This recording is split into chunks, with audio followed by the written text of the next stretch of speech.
നമസ്കാരം. ഉപനിഷത്തുക്കളിലൂടെ എന്ന ചാനലിലേക്ക് ഒരിക്കൽ കൂടി സ്വാഗതം. മുണ്ടകോപനിഷത്ത് എപ്പിസോഡ് 56. ഇതെല്ലാം പുരുഷൻ തന്നെ. കർമ്മവും തപസ്സും പരാമൃതമായ ബ്രഹ്മമാകുന്നു. ഏതൊരുവൻ ഹൃദയഗുഹയിൽ സ്ഥിതി ചെയ്യുന്ന ഇതിനെ അറിയുന്നു. സൗമ്യ, അവൻ ഇവിടെ തന്നെ അവിദ്യയാകുന്ന കെട്ട് അഴിക്കുന്നു. ഹൃദയഗുഹയിൽ സഞ്ചരിക്കുന്നതെന്ന് പ്രസിദ്ധമായ മഹത്തായ ആ സ്ഥാനം, അതായത് ബ്രഹ്മം വ്യക്തമായി അടുത്തിരിക്കുന്നതാണ്.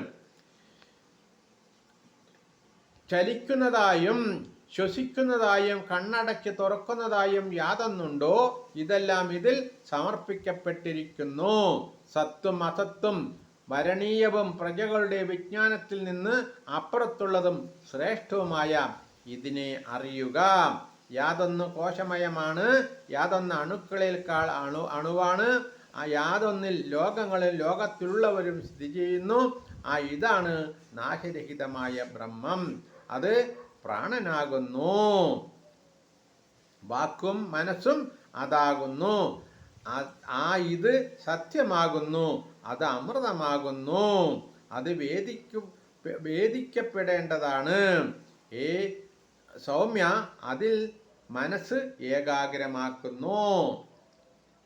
ഉപനിഷത്തിനെ സംബന്ധിക്കുന്ന മഹസ്ത്രമായ വില്ല് ഗ്രഹിച്ച് ഉപാസന കൊണ്ട് മൂർച്ച കൂട്ടിയ ശരം തൊടുക്കണം.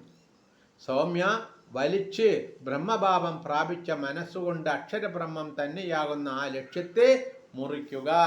നമസ്കാരം. അടുത്ത് നാളെ.